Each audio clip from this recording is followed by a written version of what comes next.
дар шаҳри Тошканти ҷумҳурии Ӯзбекистон чемпионати кушоди Осиё оид ба муҳорибаи Униfied миёни наврасҳо баргузор гардид. Тоҷикистонро дар ин ҳамоиши варзиши дастаи мукаммал зери роҳбарии устоди варзиши дараҷаи байналмилалӣ, довари дараҷаи байналмилалӣ Баҳриддин Сироҷов ва мураббӣ Муҳриддин Нарсов намояндагӣ карданд.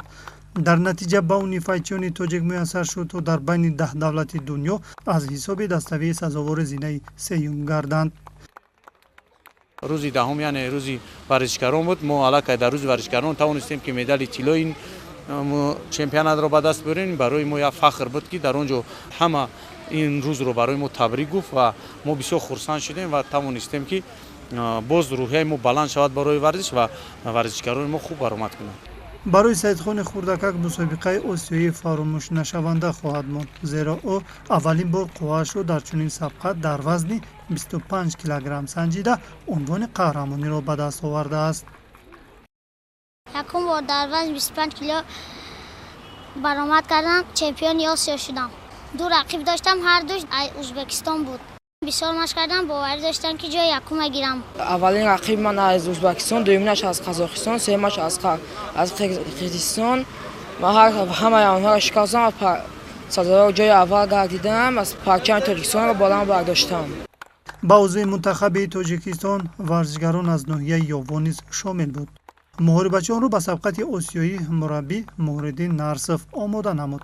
ёдовар мешавем ки Муҳриддин Нарсов дар сабқати мазкур ба ҳайси довар фаъолият намуд. зимнан ӯ соли ҷорӣ дар чемпионати ҷаҳон ба ҳайати ҳакамонӣ шомил буд. ин навбат ҳам варзишгарон аз ноҳияи Ёвон фаъолона ширкат варзиданд.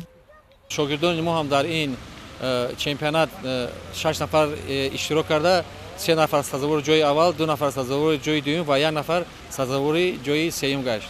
мусобиқаи осиёӣ дар корномаи варзиши Муҳаммадшукур Солеҳов боз саҳифаи навро кушод. аслан ӯ солҳост ки ба машқу тамрини Униfied фаро гирифта шудааст ва борҳо маҳорати варзишиашро на танҳо дар чемпионати Осиё, балки ҷаҳон муваффақона санҷидааст. чун тайёрии хуб дид, ба мақсадаш расид. дар ин мусобиқа дар вазни 55 кило аз намуди лайт иштирок карда сазовори ҷои аввал гаштам. сабқати осиёӣ ба Муҳаммадҷон Бозоралиев хубу хотирмон гузашт. ёдовар мешавем ки Муҳаммадҷон соли қаблӣ хоҳашро дар мусобиқоти ҷаҳонӣ санҷидааст. аниқтараш соли 2023 ҷои дуюмро касб намуда буд. соли равон бо гирифтани медали биринҷӣ қаноатманд шуд. ман 3 бор чемпионати ҷаҳони Осиё рафтам. ман сазовори ҷои сеюм, дуюм гардидам. ин сол ман рафта сазовори ҷои аввал гардидам. ман зуд рақибонамро шикаст додам ва беҳтарин варзишгар шудам. чемпионати кушодаи Осиё ба дигар варзишгарони мо Алиҷон Файзуллоев ва Абдураҳмон Саидов комёбиро пешовард.